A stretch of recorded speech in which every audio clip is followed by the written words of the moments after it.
5 de mayo del 2019. Bendito sea el nombre del Señor. Hermanos, el mes pasado no tuvimos oportunidad de leer el boletín y no quiero pedirles que levanten su mano quien se le pasó leerlo para que no se traume el pastor, ¿verdad? Pero se lo voy a poner aquí en las citas y vamos a leerlo porque tiene mucho que ver con la palabra que hoy el Señor nos está dando. Miren, estas son las citas del boletín de abril. El que tenga su boletín lo puede ver, pero si no, aquí está. Muy bien. Marcos capítulo 4, versículo 33. El boletín se llamaba hablar con parábolas, hablar en parábolas. Marcos 4, 33. Con muchas parábolas como estas les hablaba la palabra conforme a lo que podían oír. Eso significa lo que podían entender. Y sin parábolas no les hablaba, aunque a sus discípulos en particular, en privado, les declaraba todo. O sea, Jesús no hablaba más que con parábolas. Entonces, acercándose los discípulos, le dijeron: ¿por qué les hablas por parábolas? ¿Alguna vez se han preguntado por qué el Señor usaba parábolas y no les hablaba claramente? Mira lo que dice Marcos 4:11. Fíjate lo que dice. Les contesta en Marcos: a vosotros os es dado saber el misterio del reino de Dios, mas a los que están fuera, por parábolas todas las cosas. A ustedes sí se les es permitido ver los misterios del reino de Dios. Ahora, lo que sigue me dejó así como que, wow, espérame tantito, ¿de qué está hablando? Dice así: para que viendo, vean y no perciban, y oyendo, oigan y no entiendan, para que no se conviertan y les sean perdonados los pecados. ¿Qué? Cualquiera diría: pero Señor, no se trata de que se conviertan. A ver, ¿cómo está eso? ¿Por qué dices que para que no se conviertan? Bueno, vamos a seguir leyendo. Mateo 13:11. Pero a vosotros os es dado saber los misterios del reino de los cielos, mas a ellos no les es dado. Ahora, ¿por qué? Porque a cualquiera que tiene se le dará y tendrá más, pero el que no tiene, aun lo poquito que tiene, le será quitado. Por eso les hablo por parábolas, porque viendo no ven, y oyendo no oyen ni entienden, de manera que se cumple en ellos la profecía de Isaías que dijo: de oído oiréis y no entenderéis, y viendo veréis y no percibiréis. Qué tremendo está esa palabra, ¿verdad? Para que se cumpla lo que dice el profeta. Ahora, vamos a seguir. Mira lo que dice: porque el corazón de este pueblo se ha engrosado. Esa es la causa de este juicio, podríamos decir. El corazón de este pueblo se ha hecho más gordo. ¿Pero cómo gordo? La palabra engrosado es como cuando se te hace un callo en la mano o en el pie y se te pone más grueso, pero no grueso por músculo, sino grueso por una callosidad. Y todos sabemos que los callos son zonas del cuerpo insensibles, muertas. Su corazón se ha encallecido, para que me entiendas. Y con los oídos oyen pesadamente, aburridos están. Estas personas oían pesadamente, era una carga. Y han cerrado sus ojos. O sea, si hasta se me duermen, ¿verdad? Decía el Señor. Qué bueno que no solo a mí se me duermen, al Señor también. Han cerrado sus ojos para que no vean con los ojos y oigan con los oídos y con el corazón entiendan. O sea, no se entiende con la mente, se entiende con el corazón, que es el espíritu. Cuando dice aquí corazón, no se refiere a esta bomba que tenemos aquí que nos da la vida, sino se refiere a lo más profundo del ser humano, el espíritu, para que con el espíritu entiendan y se conviertan y yo los sane. Pero bienaventurados vuestros ojos porque ven y vuestros oídos porque oyen. Todo esto habló Jesús por parábolas a la gente, y sin parábolas no les hablaba, para que se cumpliese lo dicho por el profeta cuando dijo: abriré en parábolas mi boca, declararé cosas escondidas desde la fundación del mundo. Oremos al Señor. Padre, en el nombre de Jesús te damos gracias por esta palabra tan fuerte, por esta palabra que nos deja perplejos, que nos hace ver algo que no habíamos considerado tal vez, Señor. la razón por la que tú hablaste en parábolas. Señor, yo te pido que esta palabra sea ungida, sazonada con sal, Señor, y venga a ser un refrigerio, pero también venga a ser una renovación en nuestra mente, en el nombre precioso de Cristo Jesús, el Señor de los señores, el Rey de reyes. Hermano, el Señor Jesús enseñaba siempre con parábolas. La razón no fue como algunos creen, que lo hizo porque pues, su audiencia era principalmente personas del campo, personas pescadoras, humildes, que no tenían letra, que no tenían estudios, que no sabían leer, o porque eran personas que no habían tenido la oportunidad de desarrollar pues, su raciocinio. O sea, una persona que no ha tenido estudios no es tonta, no es menos inteligente que uno estudioso, simplemente que esa persona no ha tenido la oportunidad de desarrollar su raciocinio. Entonces, alguna gente pensaba que les hablaba en parábolas, en historias, en forma de parábola, para que entendieran. Te pregunto, ¿lo hacía para que entendieran? No. Fue precisamente por lo contrario. Les habló así para que no entendieran.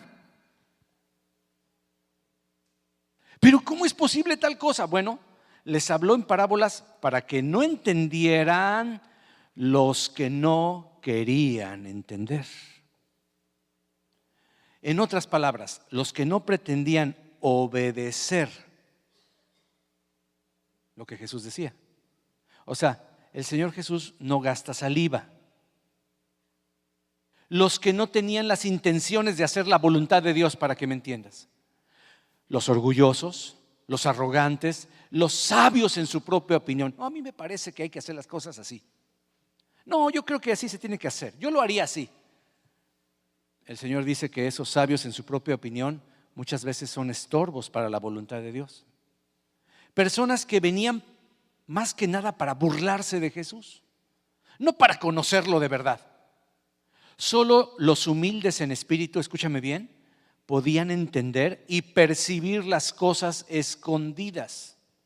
Por eso el Señor Jesús declaró uno de los principios más importantes de todo el cristianismo. Escucha cuál es. Se encuentra en Juan 7:15. Aquí te lo pongo en la pantalla. Así dice: y se maravillaban los judíos diciendo, ¿cómo sabe este letras sin haber estudiado? Porque también Jesús, ¿qué era? ¿Hijo de un qué? Carpintero, y algunos originales dicen que era de un alfarero. No se ponen de acuerdo, pero era una persona humilde también y sin letras, no había ido a la escuela. Entonces, ¿cómo sabía las letras? Jesús les respondió y les dijo: mi doctrina no es mía, sino de aquel que me envió. El que quiera, aquí está el principio, el que quiera hacer la voluntad de Dios, conocerá, entenderá, percibirá. Pero solo el que quiera hacer la voluntad de Dios conocerá si la doctrina que yo traigo, dijo Jesús, ¿es de Dios o es una invención mía? O si yo me lo saqué de la manga, yo hablé por mi propia cuenta, dice aquí. Porque el que habla por su propia cuenta, pues su propia gloria busca. Pero el que busca la gloria del que lo envió, este es verdadero y en él no hay injusticia.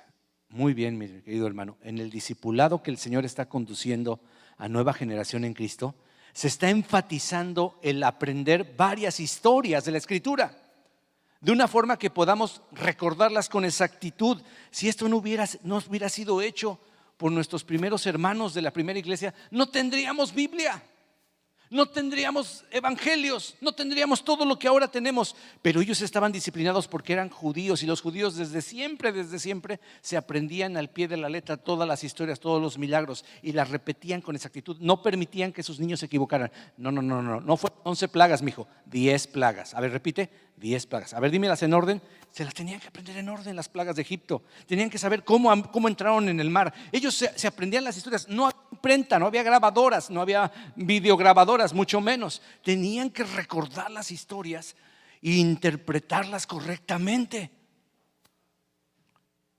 El énfasis, sin embargo, está en descubrir. Cuando vemos una historia, el énfasis está en descubrir ¿qué cosa? La voluntad de Dios para nuestra vida. Pero ¿cómo lo vamos a descubrir si ni siquiera está en nuestro corazón el querer hacer la voluntad de Dios? Muchos menosprecian las parábolas o menosprecian lo que estamos haciendo pero la voluntad de Dios está expresada para darnos vida en mandamientos. Escúchame, la voluntad de Dios para nuestra vida expresada en mandamientos.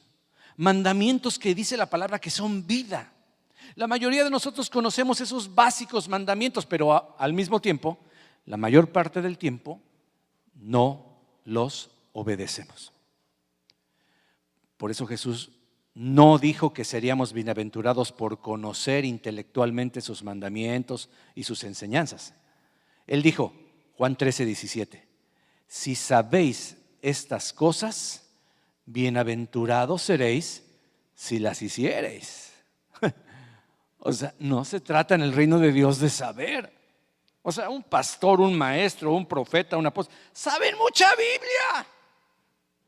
Saben muchos versículos. La pregunta cuando llegue al reino de Dios no es cuánta Biblia sabes, mijo. Cuando estemos ahí en la presencia del Señor va a decir, a ver, dígame cuánto de lo que este cuate sabía, vivió. Hijo, Señor, el 5%, el 5% de recompensas. Y este otro, no, nada más sabía unas cuantas parábolas. ¿Las vivió todas? Todas, Señor. Denle el 100% de recompensas a él. ¿Sí me estoy explicando? Porque no se trata de cuánto conoces, sino de cuánto que conoces, pues estás poniendo en práctica. Por eso dijo el Señor Jesús, bienaventurados sois. Y en Corintios dice así, pero el hombre natural no percibe las cosas que son del Espíritu de Dios porque para él son locura. No las puede entender. Los fariseos así estaban. Ay, ¿de qué está hablando este? ¿Qué tonterías está diciendo? Que el sembrador y que quién sabe qué. Ay, qué ignorante, no percibían las cosas que son del Espíritu porque se han de discernir, se han de entender, se han de separar espiritualmente. ¿Ok? Entonces, si sabéis estas cosas, bienaventurados seréis si las hicieres. Escucha, no somos espirituales si no estamos obedeciendo. A ver, di esa frase que cuando la estaba escribiendo, nada más estaba tragando saliva así. A ver, dilo conmigo. No soy espiritual si no estoy obedeciendo.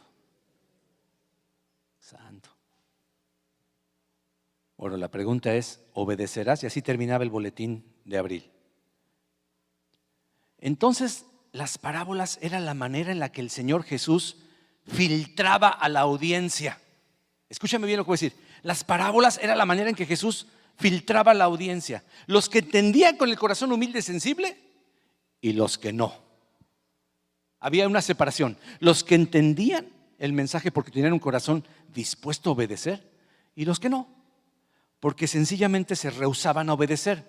Por eso no entendían, por eso menospreciaban las enseñanzas porque no les gustaba obedecer. Ahora, hermanos, yo quiero sincerarme con ustedes. Este día me gustaría ser como aquel que se recostaba en el pecho del Señor Jesús. ¿Se acuerdan de quién estoy hablando? Del apóstol Juan, ¿verdad? Juan fue el más íntimo del Señor, pero Dios también me ponía en mi corazón que hubo un segundo íntimo. ¿Saben quién es el segundo discípulo más íntimo cerca del Señor? ¿Quién creen que sea? Juan era uno, se recostaba en su pecho. ¿Quién era el otro? Judas Iscariote. Judas Iscariote, sí, era el único al cual el Señor le permitía agarrar su pancito, su bolillito y meterlo en su sopita de frijoles. No, a mí alguien de ustedes llega a mi casa y de repente me mete, le doy un zape. Solo mi esposa me puede meter. Mira, los latinos sopeamos, ¿no? Agarramos el chocolatito y agarramos el pancito, lo que sea, el pan tostado, el pan de dulce, y nos gusta, por lo menos a mis papás le gustaban, a mi generación, a lo mejor ustedes ya no son, pero les gustaba sopear así. Decíamos sopear, no sé en tu país cómo se dice, pero es meter el pancito en el tecito, en el chocolatito, en el champurradito, y vénganos tu reino, ¿verdad? Y luego en la sopita también, ¿verdad? Ya se le está haciendo agua a la boca. Hermanos, a mí me gustaría ser como Juan, no como Judas, porque aunque los dos tenían una gran intimidad, solo uno tenía un corazón de obediencia. Ahora, si se fijan con atención, el que más entendió el mensaje de todos los discípulos, ¿quién creen que fuera? Nuestro amado Juan. Cuando tú lees primera de Juan, segunda de Juan, tercera de Juan, las cartas que Juan hizo, vas a escuchar un corazón balanceado, lleno de gracia, pero lleno de verdad. No decía las cosas con pura verdad, como algunos, ¿verdad?, predicadores que te desnudan la verdad y pácatelas. Ahora, ¿sabes qué? Hay gente que le gusta que le den chicotazos. Aunque usted no lo crea, hay gente y se llenan las iglesias que van a que todos los domingos su pastor le dé unos 10 latigazos. Y les encanta, y el día que no les dan latigazos se sienten mal. De verdad. Hay predicadores, hermano, que hasta con groserías les hablan a su audiencia. ¿Y usted cree que se van? Se quedan. Gente de la mala vida, diría mi abuela, ¿no? Hijos de la mala vida. Pero hay otros que se van al extremo, solo son gracia. Y todo te soban la espalda, no pasa nada, nunca ponen orden, nunca todo es la gracia. Juan era el único que entendió a la profundidad del corazón de Cristo. Porque Cristo nunca habló con groserías, nunca habló así de una manera ofensiva, aunque los ofendían sus palabras de verdad, claro, pero con un amor, con una sentencia. Y yo dije, Señor, yo quisiera ser como Juan, porque Juan les decía, hijitos míos, amados, el que practica el pecado es del diablo. Wow, o sea, y decías, wow, a mí me gustaría que hoy Dios me diera el corazón de Juan. Me gustaría ser como esas enfermeras, ¿verdad? ¿Se acuerda cuando llegas tú, estás chiquito, te van a vacunar y llegas con la enfermera? Y la enfermera dulce, cariñosa, dice, véngase mijito, póngase aquí, a ver, descubra su nalguita, así decía, descubra su nalguita. Y mi papá, bien obediente, descubría la nalguita del hijo. Y luego ella sobaba con su algodoncito de alcohol y cuando menos lo sentías, ¡pum!, y ahí sentías el liquidito de la vacuna. Pero con un amor que lo hacía y después te sobaba y decía, ay, papito, qué lindo. Si llorabas, nos consolaba. Pero era, o sea, una enfermera llena de gracia y de verdad. ¿Sí, amén? A mí me gustaría hoy ser así. Porque lo que les voy a decir está grueso. A ver, seamos sinceros, hermanos.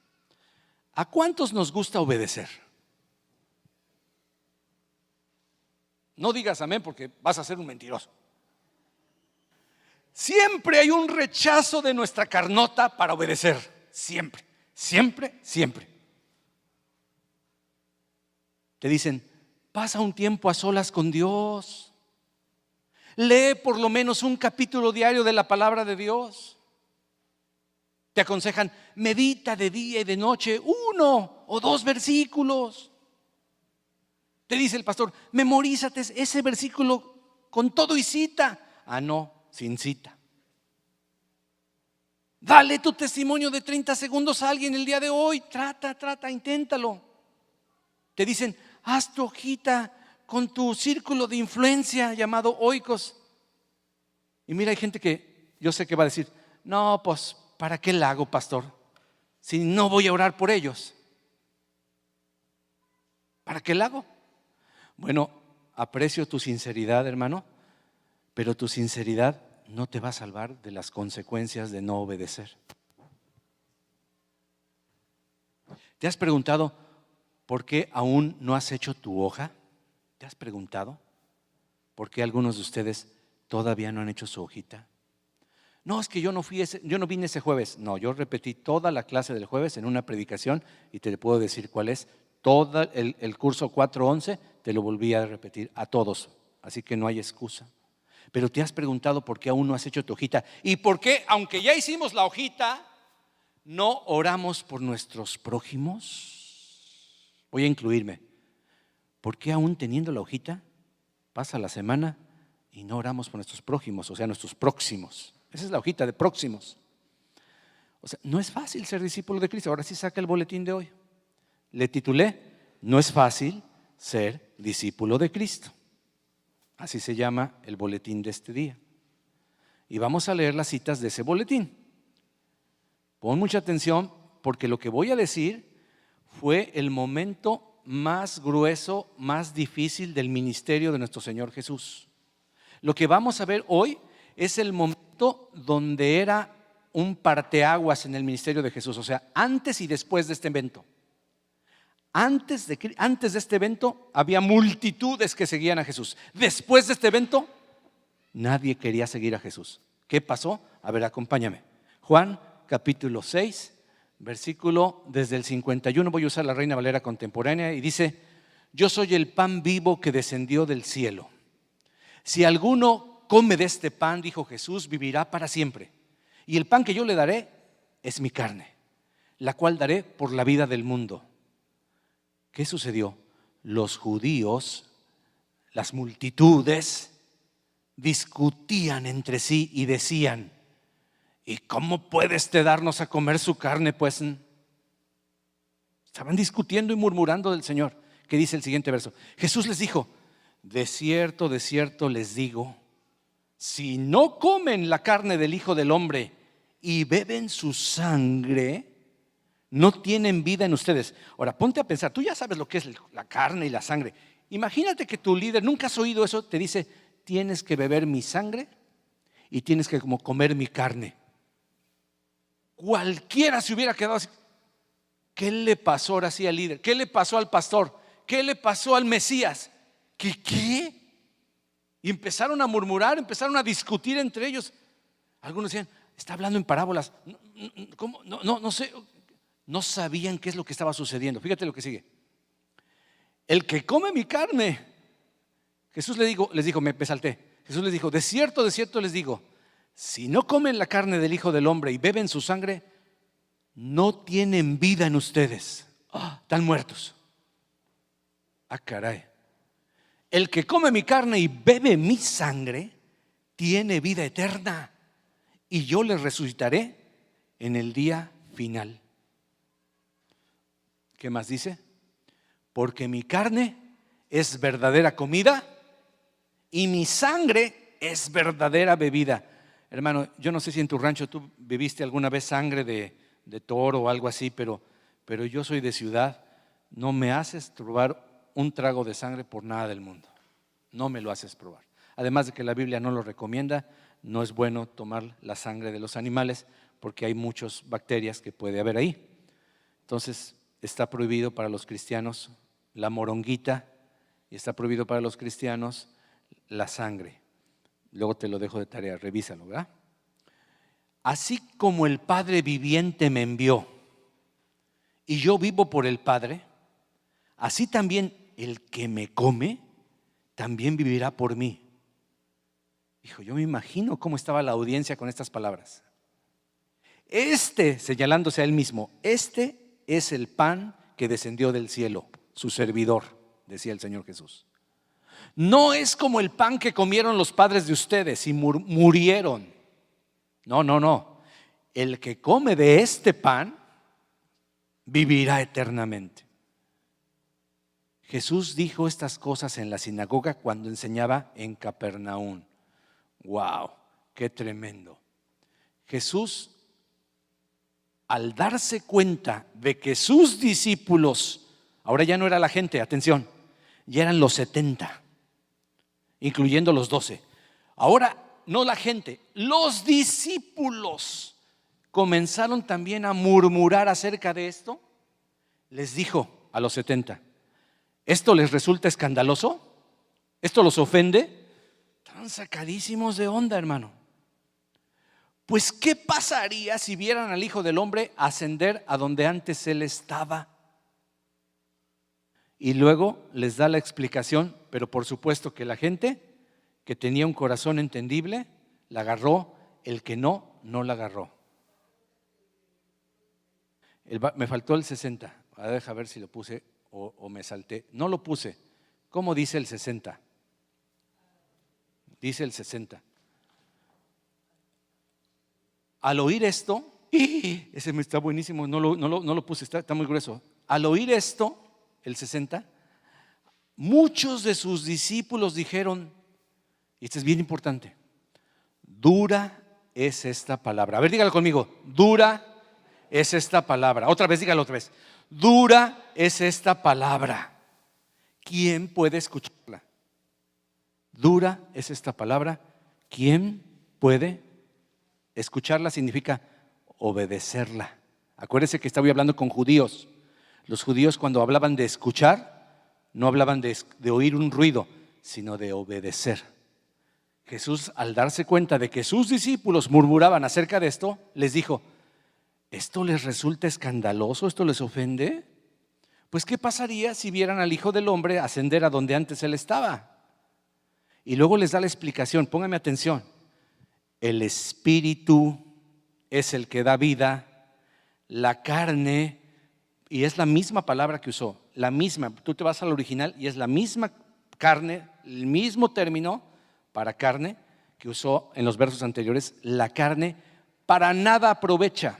Y luego les aclara, escuchen, las palabras que yo les he hablado son espíritu y son vida. Pero como te digo, el que no quiere entender, no quiere entender. Todavía hay una iglesia gigante, grandota en todo el mundo que todavía no lo entiende. Y entonces dijeron que se tiene que convertir la mesa del Señor literalmente en hemoglobina y en células de un cuerpo humano. Y hasta la fecha yo no he escuchado que alguien haya llevado la Santa Cena, haya llevado el vino a un laboratorio y le dijeran, es hemoglobina, se convirtió en sangre. Hasta la fecha yo nunca he escuchado eso. Porque no entendieron. Y mucho menos estos pensaban que Jesús, ¿cuándo dijo Jesús? El que coma mi carne y extendió el brazo, ¿verdad? No dijo eso. Las palabras que yo les he dicho son espíritu, pero también son vida. O sea que espiritualmente, cuando tú oras por el cuerpo, por el pan y por el vino, ya lo hemos visto y lo vamos a volver a ver porque eso lo vimos hace varios años. No es un símbolo como los protestantes dicen, pero tampoco es hemoglobina como los católicos dicen. Los dos están en un extremo.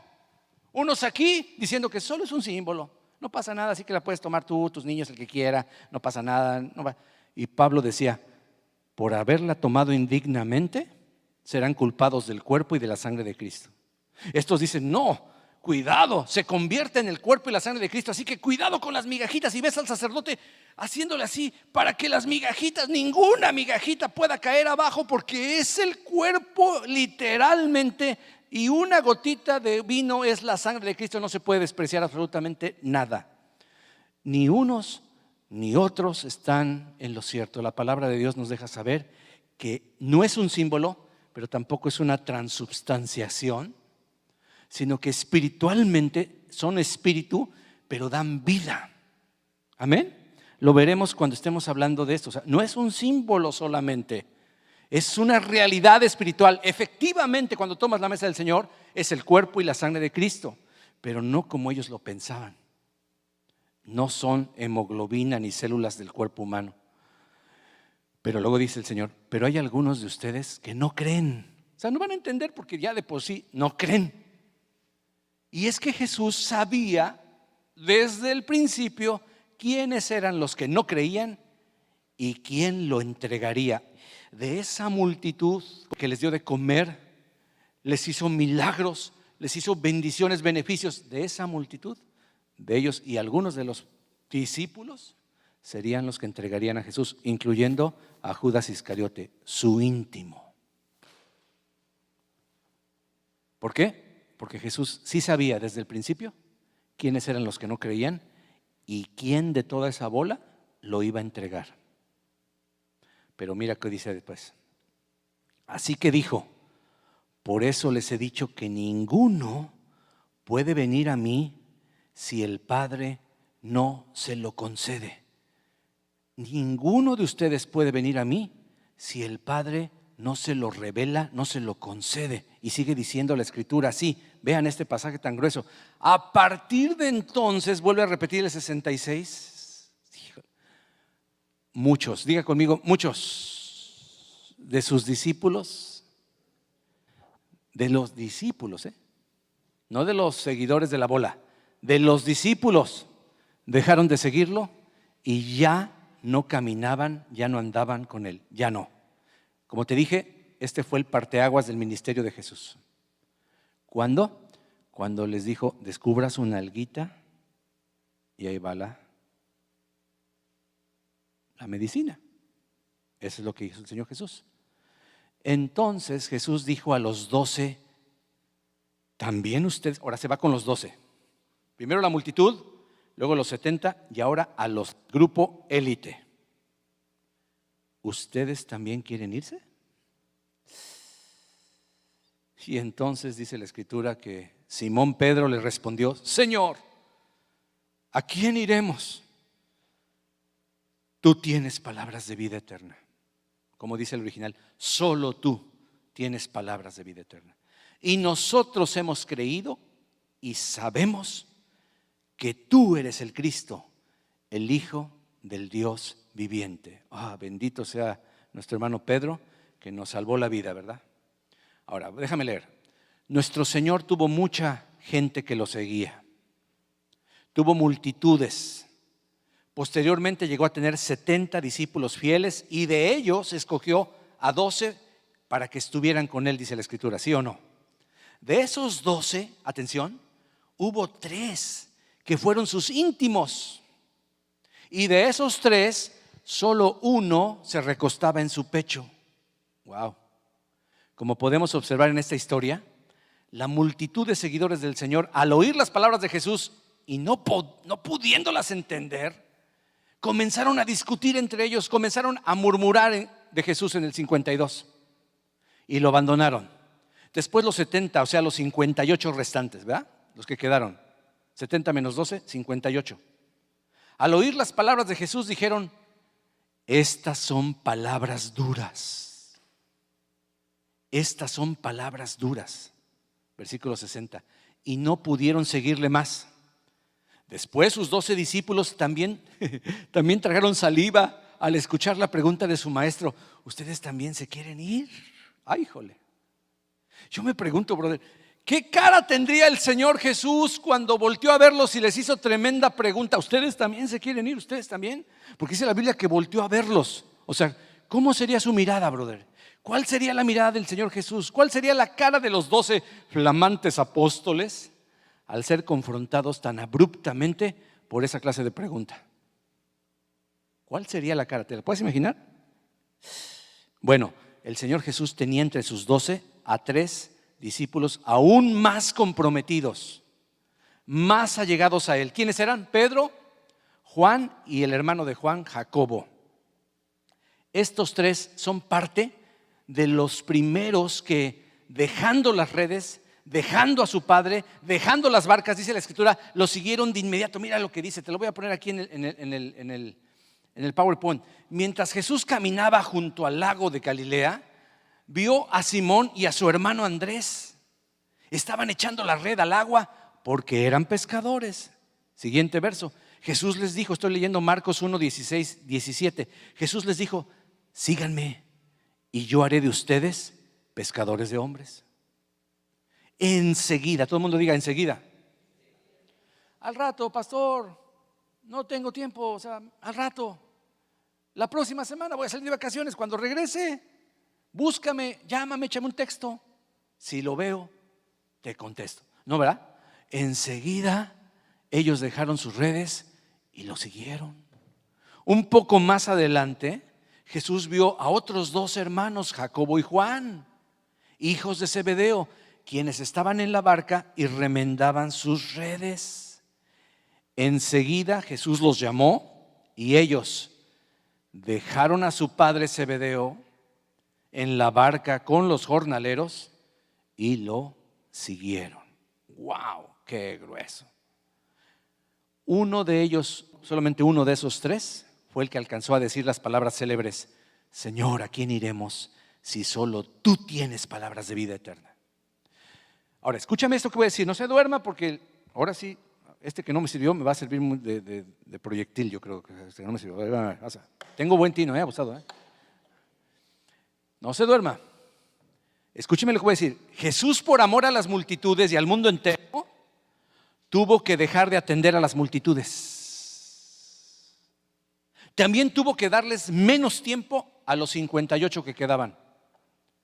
Y tuvo que concentrarse a partir de ese día en los 12 pelones, los que eran más obedientes. Y aún así el Señor tomó aparte a los más comprometidos y obedientes de esos 12, a 3 de ellos, a los cuales, a los únicos, hermano, a los únicos que se les reveló en toda su gloria, no a los 12, solo fueron 3. Esos tres íntimos fueron los únicos que experimentaron quién realmente era el Hijo de Dios. Cuando lo vieron en su gloria, yo creo que se les aguadaron los calcetines. Fueron los únicos que pudieron ver a Jesús manifestado, transfigurado, o sea, pudieron ver lo que realmente era Jesús, el Hijo de Dios en toda su gloria. Y no murieron. El pobre Pedro hasta se quedó todo turbado. Señor, hagamos 3 enramadas, una para Moisés, otra para Elías, una para ti. ¡Yahua! Y vamos a quedarnos aquí. ¿Quién sabe qué está pasando? Pedro, calmado, tenemos que bajar, tranquilo. No. Se quedó impresionado. Estaba diciendo tonterías. ¿Por qué? Porque estaban viendo a Jesús en toda su gloria. Solo 3. Y todavía el Señor les prohíbe que le contaran a los demás lo que habían visto.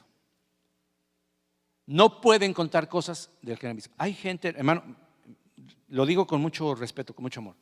Ahora entiendo por qué algunos siervos de Dios tienen ciertos secretos que solamente son de ellos. Pablo, ¿cómo decía Pablo? Conozco un hombre, si en la carne no lo sé, en el espíritu no sé, que le fue dado subir al cielo y vio cosas inefables, pero no le es permitido a ese hombre decir lo que vio. No, es que era una cosa personal. Pablo se la creyó, quiso ser obediente, pero obediente en extremo. Y entonces el Señor dijo: vente, súbete un ratito, te voy a enseñar el futuro, mi gloria. Juan, pues no te digo que Juan era el íntimo, le mostró todo el Apocalipsis a Juan. Todo el Apocalipsis se lo mostró. Qué privilegio, pobrecito de Juan. No quisiera estar en sus zapatos, la verdad. Porque lo que vio estaba así, pero que wow. ¿Quién lo podía entender hasta la fecha? ¿Quién puede entender con toda exactitud el Apocalipsis? Pero Juan tuvo el privilegio. Ahora, con esto voy a terminar. Escucha, porque este es el centro de la enseñanza. No se distraiga, porque aquí viene lo bueno. Atención. Lo que voy a compartir es muy importante. Le llamo los filtros de Jesús. A ver, vamos a poner una especie de embudo aquí. ¿Y cómo empezó Jesús? Bueno, la Biblia dice que transformó los 5 panes y 2 peces y alimentó, ¿a cuántos? A 5,000 hombres. No eran 5,000, nada más contaban a los hombres, pero imagínate, hombres con mujeres y niños, alrededor de más de 10,000 personas. Pero vamos a decir que eran 5,000 hombres nada más. Cristo llegó a tener 10,000 seguidores y sin micrófono, sin bocinas Bose. ¿Cómo le hacía? Era el Hijo de Dios. Siguiente. Después dice la Escritura que él ya tuvo 4,000. Ya no eran los 10,000, eran algo como 8,000. 4,000 hombres y el titipuchal de chamacos, ¿no? 4,000, dice la Biblia, hombres. La Escritura también nos deja ver que Jesús tuvo un grupo privilegiado de 500 hermanos que lo vieron resucitado. ¿Se acuerda? Que él se le apareció, dice la palabra, a 500 hermanos, y unos todavía vivían en la época en que fue escrito esto, que vieron a Jesucristo resucitado. ¿Cuántos eran? No se me duerma. 500. Pero dice la Biblia que de esos, de todos los demás, escogió finalmente a 70. 70 los mandó de 2 en 2 a que fueran a abrirle camino a las diferentes aldeas, a las diferentes ciudades en las cuales él iba a visitar.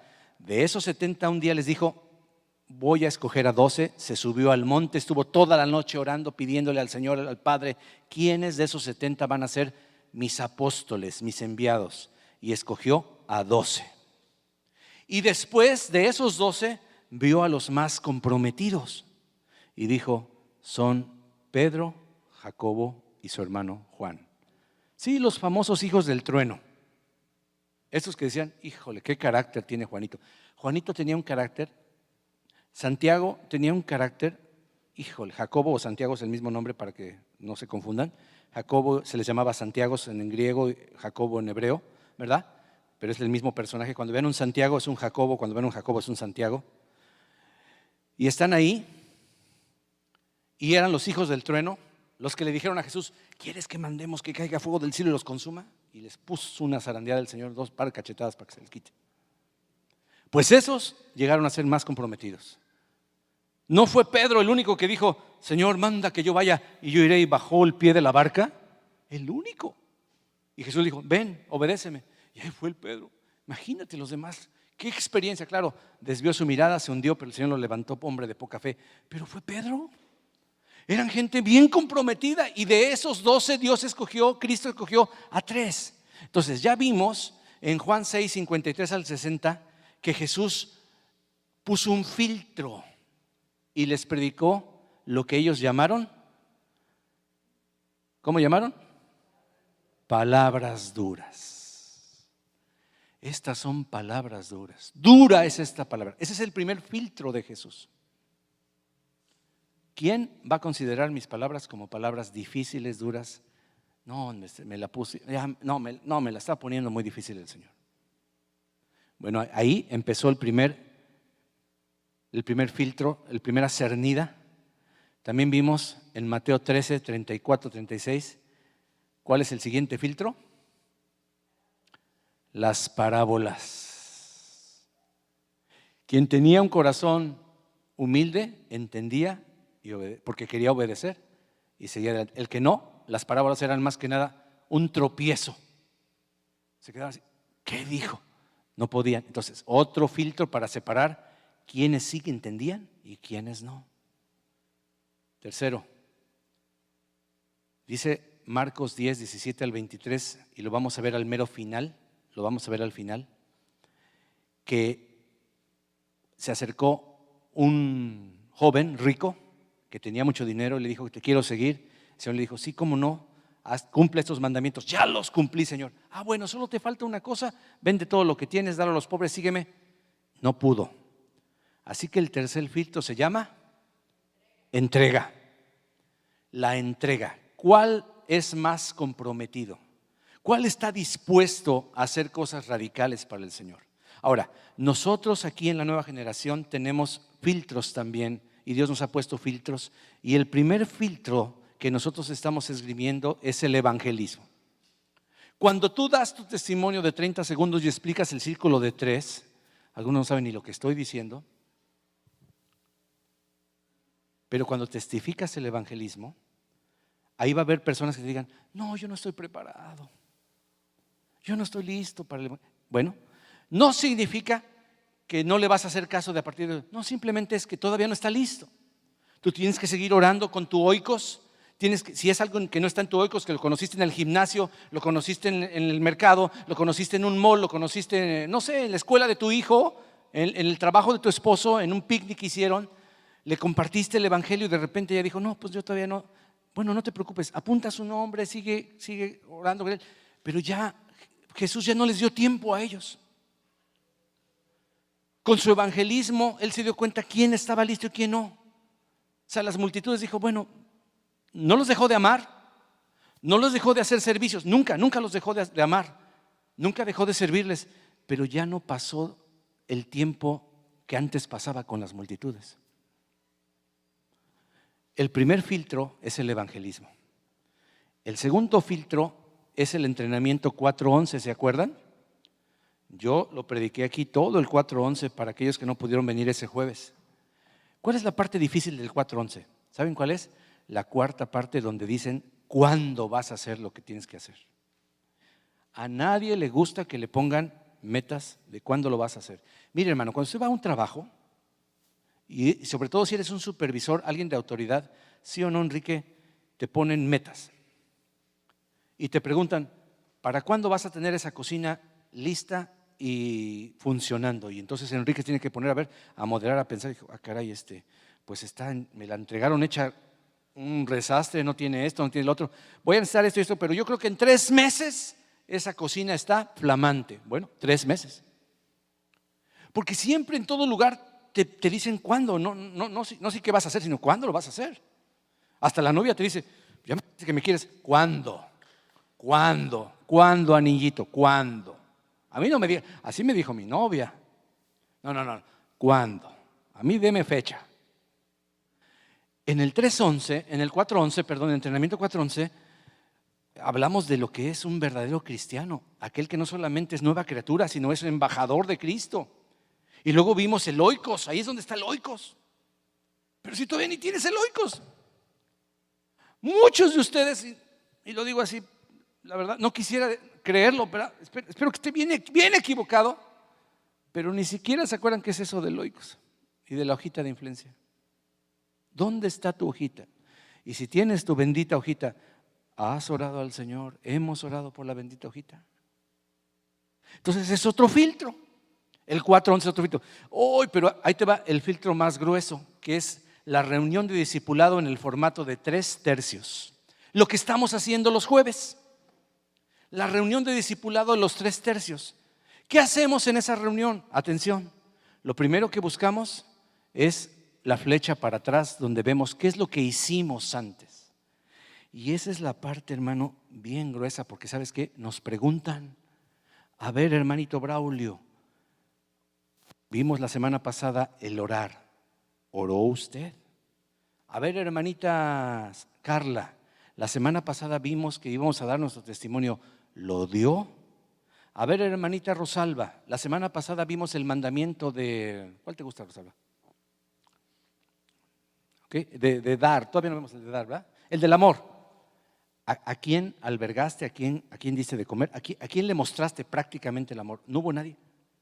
Y esa es la parte que no nos gusta. ¿Sabes qué es esa parte? Palabras duras. Por eso no nos gusta venir los jueves, porque ¿a quién le gusta que le estén preguntando si obedeciste o no obedeciste? Y eso que lo hacemos con un amor tremendo. Hasta la pregunta la pusimos: ¿cuántos de ustedes tuvieron la oportunidad de haber sido usados por el Señor Jesús esta semana? Aleluya. Sí, dulce, tranquila. No estamos en el militarismo del G12, ¿verdad? Por eso nos salimos de esa cosa. A ver usted, a ver, te ponen y tienes que hasta… Había cuántos líderes tenían que… inventaban porque le tenían miedo a su líder. Oye, a Jesús no se le tenía miedo, pero él se tenía respeto. Estas son palabras duras para nosotros. No nos gusta que nos pregunten si pusimos en práctica lo que aprendimos. No nos gusta.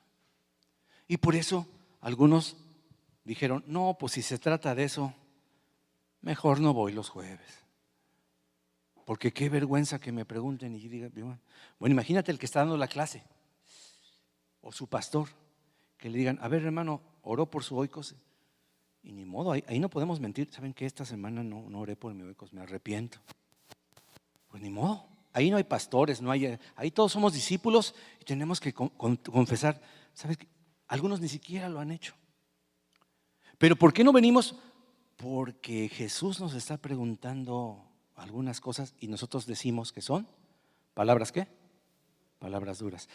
Pero el segundo tiempo de nuestra reunión es mirar hacia arriba. Y entonces tenemos que aprender las historias del Señor, aprendérnoslas de memoria, repetirlas y la tercera vez leerlas.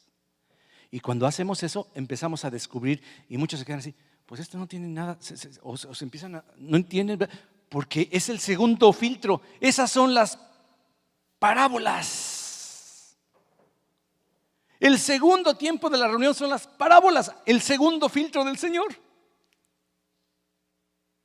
Ahí es donde nos quedamos así. ¿Qué está diciendo? ¿Qué? ¿El Señor está filtrándonos? No, y no se diga el tercer tiempo de la reunión, que son las metas, lo que vamos a hacer, lo que nos comprometemos cada jueves, para que el siguiente jueves demos reporte y digamos: sí, gracias a Dios, hoy aprendí el mandamiento, no sé, de la Santa Cena, y celebré la Santa Cena en mi casa o en la célula de discipulado. La celebré, pastor. ¿Cómo te fue? Pues no sabía ni cómo empezar, Señor. No sé cómo empezar, pastor, pero pues yo invité a todos, aproveché para hablarle a mis hijos que no son inconversos, decirles: miren, están invitados, pero quiero decirles que se trata de aceptar al Señor Jesucristo y tener comunión con Él. Y así vamos a celebrar la mesa. Qué bueno, te felicito. Esa parte es la que describe si estamos entregados o no. Es la parte de la entrega. Ahora entendemos por qué los jueves son tan difíciles para la mayoría de nosotros. Pastor, es que yo tengo trabajo. Yo no puedo por mi chamba. No quiero decir a nadie, pero este es anónimo, pero una persona cambió su día de trabajo y de descanso para estar con nosotros los jueves. Cuando Él me dijo eso, yo me quedé, wow, se me hace que este es de los 3 o de los 12, por lo menos. Cambió su día de descanso para estar el jueves para acá. Esos son los filtros que uno como pastor se da cuenta. Ah, caray, aquí hay alguien que tiene un espíritu diferente, que quiere obedecer. Como les dije, en este momento quisiera ser el apóstol Juan para hablarles con mucha gracia y con mucha verdad. Y yo lo hago con mucho amor. Aquí están los filtros del Señor. Por eso nos cuesta trabajo dar cuentas. No nos gusta que nos digan si obedecimos, y mucho menos que nos comprometan a dar un poquito más de tiempo de nuestra vida. Pastor, es que yo trabajo mucho. Grité para que se despertara una hermana.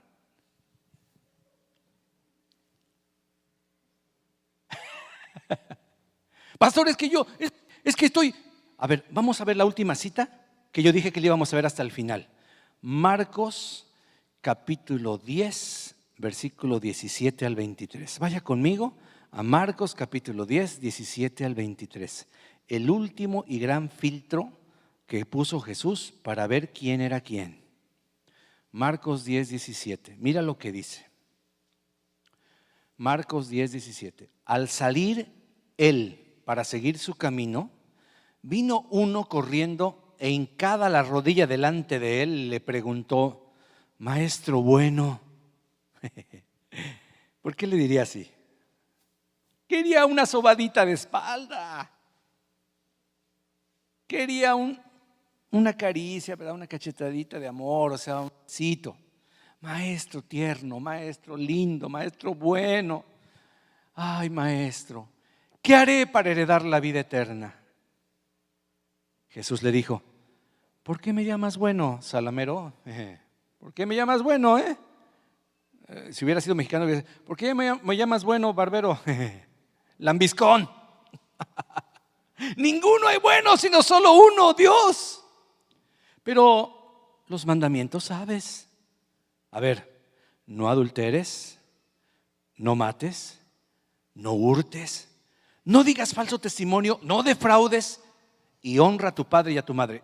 Impresionantemente este varón, este jovenazo les dijo. Él entonces respondió: Maestro, todo esto lo he guardado, lo he obedecido desde mi juventud. O sea que eso no me causa ningún problema. Hermanos, muchos de los discípulos del Señor son gente santa, son gente honorable, aman al Señor, no andan en pecados, no andan adulterando, ni matando, ni hurtando, ni diciendo falso testimonio. Son bien portaditos, gloria a Dios. Pero dice el Señor, mira lo que dice. Entonces Jesús, hijo, escucha esto porque esta es la clave. Entonces Jesús, mirándole, lo amó. A ver, vamos a ponerlo esto aquí, ¿verdad? Porque entonces respondiendo le dijo: Maestro, todo lo he guardado de mi juventud. Y luego lo que sigue dice, mira lo que dice: Jesús mirándolo. Y ahorita Jesús te está mirando. No es el pastor, Jesús te está mirando. No es el pastor, no. Jesús nos está mirando, pero nos está mirando con amor. Mira cómo ama a Jesús. Una cosa te falta, y ponle ahí tu nombre. Anda, vende todo lo que tienes y dalo a los pobres, y tendrás tesoro en el cielo. Y ven, sígueme tomando tu cruz. Así con mucho amor, como les digo, descubra su nalguita y ahí le fue la inyección. Pero él, el joven rico, afligido por esta palabra, se fue triste. Era como una persona como unos 35 años más o menos, para que tú entiendas. No era un chamaco, era un joven, pero no un niño. Una persona de 30 a 35, donde está en el mero fuego de su productividad, hermano. Afligido por esta palabra dura, palabras duras, se fue triste. ¿Por qué? Pues tenía muchas posesiones. El problema no eran las posesiones. Vamos a ver cuál era el problema. Entonces Jesús, mirando alrededor, dijo a sus discípulos, volteó y les vio la cara: a ver, chavos, cuán difícilmente entrarán en el reino de Dios los que tienen riquezas. Todos los discípulos se asombraron de sus palabras, pero Jesús respondió y volvió a decirles: hijos, cuán difícil es entrar en el reino de Dios a los que confían en las riquezas. No a los que tienen riquezas, a los que ponen su confianza en las riquezas. Porque más fácil es pasar un camello por el ojo de una aguja, y no es una aguja de tejer, sino se llamaban agujas a las construcciones más o menos de este tamaño, un poquito más bajitas que estas y delgaditas, como esta puerta, pero chiquita, más delgadita. Era muy difícil que un camello pudiera pasar, a menos que pasara así, todo hincado. Es más fácil, dice, que un camello pase por el ojo de una aguja que un rico entre y arrebate, como dijo en otras escrituras, el reino de Dios. Ellos se asombraron aún más, diciendo entre sí: ¿quién pues podrá ser salvo? Entonces Jesús, mirándolos, dijo: pues para los hombres es imposible, mas para Dios no, porque todas las cosas son posibles para Dios. Entonces Pedro, pues siempre bien espontáneo, comenzó a decirle: he aquí, pues nosotros lo hemos dejado todo. A ver, ¿qué hicieron ellos? Lo dejaron todo y te hemos seguido. Gloria a Dios. ¿Qué les respondió Jesús? De cierto os digo que no hay ninguno que haya dejado casa o hermanos o hermanas, padre o madre o mujer e hijos o tierras por causa de mí y del evangelio. Por causa de mí, ¿qué más? Del evangelio. Y es lo que estamos haciendo, aprendiendo a evangelizar. Que no reciba 100 veces más ahora en este tiempo casas, en plural, no una, hasta 2 te puede dar el Señor, 3. Hermanos, hermanas, algunos dijeron: hermano, yo estoy lejos de mi rancho, pero aquí tengo a mi familia. Dios te dio muchas más hermanas, madres espirituales, hijos espirituales, tierras con persecuciones. Ay, esa es la parte que no me gusta. A ver, ¿cómo? Sí, mijo, va a haber algunas persecuciones, no todo va a ser miel sobre hojuelas. Pero ¿sabes qué? En el siglo venidero, la vida eterna. Pero muchos primeros serán últimos o postreros, y los postreros serán primeros. A veces los que vienen llegando, hermano, que son los de último, por su obediencia llegan a estar adelante en las filas del Señor. Y los que llevamos años en el evangelio, por nuestra desobediencia, nos quedamos atrás. Pero ¿cuál es el punto aquí? Y con esto termino, hermanos. El punto es que el Señor nos estaba diciendo que cuando confiamos en las riquezas las regamos. Mire, hermano, le voy a decir una cosa personal y que ustedes la saben. Me metí en problemas cuando perdí de rumbo y dije: vamos a tener una casa. ¿Dios quiere darte casas? Claro que sí, pero la tomamos antes de tiempo. Y fue aflicción de espíritu para mí esa casa, a tal grado que la tuvimos que perder. Y cuando nos arrepentimos, Vicky y yo, y le dijimos: Señor, perdónanos, queremos seguir el reino de Dios y su justicia, queremos poner nuestras prioridades bien, porque ya nada más trabajábamos para la casa, nada más estábamos preocupados para pagar los $4,500 que en ese entonces teníamos que pagar, hermano. 4,500. ¿Cómo podía pagarlo con mi salario de 3,600? Imposible, me prestaron un dinero. Pues ya estaba endeudado con el hermano que me prestó el dinero. No solo era la casa, ya era la deuda de un hermano en Cristo. Imagínate, yo pastor, endeudado con un hermano en Cristo, imagínate. Hasta que perdimos la casa, le dijimos: Señor, ten misericordia. ¿Cómo le voy a pagar a este hermano? Dios me perdonó, me dejó pagarle la deuda a mi hermanito y me regaló de nuevo la casa. Me dijo: te prometí 100 casas, pero lo que te dije es que primero buscaras el reino de Dios y su justicia. Hermano, pastores amados y amigos míos cometieron el mismo error y perdieron todo. Perdieron todo. Pero ¿sabes una cosa? La buena noticia es que cuando se arrepintieron, el Señor les regresa. No te contagies del espíritu materialista de los Estados Unidos de América, por favor. Yo sé que tú nunca has tenido el salario que tienes ahorita. Yo sé que nunca habías tenido, ¿cómo se dice?, la liquidez para soltar miles de dólares si es necesario. Tal vez nunca habías tenido un ahorro, andabas de día en día, y aquí Dios te ha dado, te ha bendecido, te ha prosperado. Ten cuidado. No antepongas tu confianza en las riquezas, en tu trabajo, en tu fuerza, porque tu fuerza física en un momento dado puede fallar. Te puedes quedar lastimado de tu espalda y ya no puedes trabajar. A ver, ¿qué haríamos? ¿Qué haríamos? ¿Qué haríamos tú y yo? Yo ya me lastimé la espalda y se siente horrible. Se siente, dices, Dios mío, ten misericordia. ¿Cómo voy a trabajar? ¿Cómo voy a sostener a mi familia? La salud se puede perder en un instante. El dinero, dice la Biblia que es efímero. Ahorita tenemos, al rato te corren. Y no creas que te corren con una gran liquidación. Te dan una patada por la, ¿ya sabes por dónde? Y no les importas. Eres un número más. No les importa ni tu vida, ni tus hijos, ni tu familia, nada. ¿En quién debemos estar así? Dios prometió casas, Dios prometió hermanos, Dios prometió autos, Dios prometió muchas cosas. Bendito sea Dios por todos los hermanos que sí es Dios el que se los ha dado. Pero si tú te adelantas y no ves el reino de Dios, quiero decirte que la vas a regar. Entonces, como les dije, yo quisiera ser ahorita el apóstol Juan para que sintieran la gracia y la verdad, pero tengo que usar un poquito más de verdad el día de hoy. Por eso no vienen los jueves.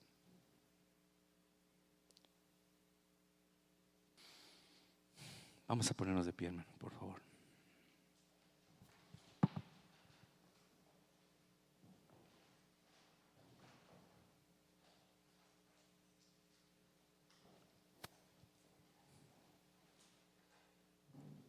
Jesús nunca dejó de atender a los 5,000, a los 4,000, a los 500, a los 70, pero desde ese día su tiempo fue así como una pirámide. Imagínate una pirámide en esta parte que te mostré, ¿verdad? A ver, aquí. Ahí está. Imagínate una pirámide en el 5,000 y la base en el de 3. Jesús le dedicó más tiempo a los 3, a los 12, y ya no le dedicó el mismo tiempo ni a los 70, ni a los 5,000, ni a los 4,000. ¿Por qué? Porque él amaba a los 5,000 y a los 4,000 y sabía que si no se levantaban 3, 12, 11 pelones, que finalmente fueron los que fueron, y al final quedaron, de toda esa multitud solo quedaron 120 obedientes. Y todavía Jesús probó su obediencia. No se vayan de Jerusalén hasta que vean, sean investidos de poder desde lo alto y venga el Espíritu Santo sobre ustedes. ¿Fueron obedientes? Sí. ¿Cuántos empezaron? ¿Quién sabe? No lo dice la Escritura, pero yo dudo que eran 120. Yo me imagino que eran más. Pero después de pasar días y días, algunos dijeron, no hombre, no llega el Espíritu Santo, vámonos. Solo quedaron 120 obedientes. Pero porque Dios amaba el mundo entero, les dedicó más tiempo a los obedientes. Por eso estamos tú y yo aquí. Porque hubo 12 hombres que todos dieron su vida con sangre. Tú puedes ir a la historia y ver cómo murió Bartolomé, cómo murió Andrés, cómo murió Mateo, cómo murió Tomás, cómo murieron los apóstoles del Señor Jesús, incluyendo a Pablo. Todos dieron su vida porque en ellos no había problemas de entrega. Ellos no veían esto como palabras duras. Ellos entendían los mensajes de Jesús porque querían obedecer. ¿Qué tal si levantamos nuestro corazón al Señor? Padre, perdónenos. Yo me voy a unir a ustedes porque yo no soy mejor que ustedes. Yo también soy hecho de carne y hueso. Y también tengo dificultades para obedecer, hermano. Padre, perdónanos. ¿Quieres orar conmigo? Señor, perdóname porque he dicho que son palabras duras. No me gusta que me pidan cuenta, Señor. Era más cómodo cuando yo venía a la iglesia y pues cumplía y me iba, Señor. Ay, ¿por qué se te ocurrió meternos en esto de los mandamientos, Señor? Padre, perdóname, Señor. Perdóname, por favor. Ten misericordia de mí, Señor. Dile así al Señor. Yo quiero poner tu reino y tu justicia porque tú no te quedas con nada, Señor. Gracias, Padre, porque tú quieres bendecirnos, prosperarnos, que disfrutemos de todos los bienes que tú nos quieres regalar. Pero, Señor, tu reino está. Nos está pasando como en la época vieja, donde todos tenían sus casas, sus terrenos, y tuvo que levantarse un profeta a decir: ¿y la casa de Dios por qué está en ruinas? Todos nos habíamos ocupado de nuestros negocios, de nuestras bendiciones, de nuestras cosas que tú nos quieres dar. Pero tu reino estaba en ruinas, y mientras más se acerca el día de tu venida, más filtros vas a poner tú. Señor, yo quiero llegar a ser un vencedor. ¿Cuántos quieren ser vencedores? Acuérdate lo que dice Apocalipsis: al que venciere. O sea que hay una guerra, una lucha. Hay. O sea, no es nada más así. No, el hexatlón se queda chiquito. Hay unas pruebas que hay que pasar. El que venciere, yo le daré que se siente conmigo en mi trono, así como yo he vencido y me he sentado con mi Padre en su trono. Yo no sé tú, pero yo sí quiero sentarme en el trono de Cristo. ¿Cuántos se quieren sentar hoy en el trono de Cristo? Levanta tus dos manos al Señor y dile: Señor, yo te quiero adorar. Hoy canté que al que está sentado en el trono y al Cordero sea la gloria, la honra y la alabanza. Hoy canté santo, pero un día quiero cantártelo a ti al oído, Señor. Un día quiero estar cerquita de ti para decirte: santo, santo, santo, bendito Jesús, bendito el que vive por los siglos y los siglos, bendito el Señor, bendito seas tú. Yo quiero estar en los primeros lugares. No quiero estar de panzazo en el cielo, Señor. No quiero estar hasta atrás, Señor. Salvo, pero sin galardones, Señor. Perdónanos, Señor. Yo quiero ser usado por ti. No me quiero perder la aventura más grande de la vida de una persona: ver los milagros, las señales y las maravillas. Señor, tú no estás buscando nuestros dones, estás buscando fruto, obediencia, Señor. Oh, gracias por los dones que le has dado a tus hijos y tus hijas. Tenemos muchos talentos aquí, Señor, pero la pregunta no es cuántos dones tenemos, sino cuánto fruto puedes comer tú. Cuando tengas hambre, encontrarás fruto en nuestros árboles llenos de hojas frondosas. Moverás las hojas y encontrarás que todavía hay un poco de fruto o suficiente fruto. Tu palabra fue muy clara hace varios domingos cuando nos hablaste de la poda, cuando usaste a tu hija Vicky, Señor, hablarnos, Señor, acerca de los pámpanos. Oh, Señor, no nos gusta que nos poden, Señor, pero cuando tú quieres usar a alguien, tal vez tengas que cortarle algunas ramas que no tienen fruto. Muchas veces nos sorprendemos, Señor, por el fuego de prueba que viene, pero eres tú, no es el diablo. No es el diablo, eres tú podándonos, quitándonos todo lo que nos distrae de tu reino. Señor, que no sea el trabajo, Padre. Que no sea la salud, Señor. Que no sean nuestros juguetes. Padre, no, que no sea necesario eso, Señor. No nos podes, Señor, en lo que nos duele. Más bien te lo entregamos a ti. Antes de que tú lo podes, yo te lo rindo a ti. ¿Cuántos dicen: yo te rindo a ti mi vida? Te rindo mi tiempo, que no es tu tiempo, por cierto. Si eres hijo de Dios, es tiempo del Señor. Ríndele tus prioridades al Señor. A veces las prioridades están un poquito desequilibradas, mi hermano. Un poquito desequilibradas. Y decimos que amamos al Señor. Y decimos que estamos agradecidos con Él. Que no nos pase lo que el joven moralmente bien, un joven que amaba la ley de Dios, que no nos pase lo que ese jovencito, pero que su Dios eran las riquezas y no te podemos servir a ti y a las posesiones, Señor. Yo sé que todos dejaron tus discípulos y tú les diste, a Pedro le diste una esposa, a todos tus discípulos hiciste que caminar, les diste muchas cosas. Pero finalmente, Señor, ellos entregaron voluntariamente su vida a ti. Nosotros estamos disfrutando otro tipo de cristianismo, Señor, donde disfrutamos de la obediencia de todos aquellos de Hebreos 11, Señor. Pero si no fuera por ellos, no tendríamos lo que hoy tenemos. Yo quiero estar en tu historia. ¿Cuántos quieren estar en la historia del Señor? ¿Cuántos quieren estar? Levanta tu mano y dile: yo quiero estar en tu historia, Señor. Yo quiero estar en tu libro, Señor. cuando se han abierto los libros, yo quiero que haya fruto en mi vida, Señor. Señor, gracias, Padre amado, en el nombre de Cristo Jesús. Amén y amén. Amén. Abraza a uno, hermano, consuélalo, sóbale el piquete de la aguja, ¿verdad? Sóbale ahí.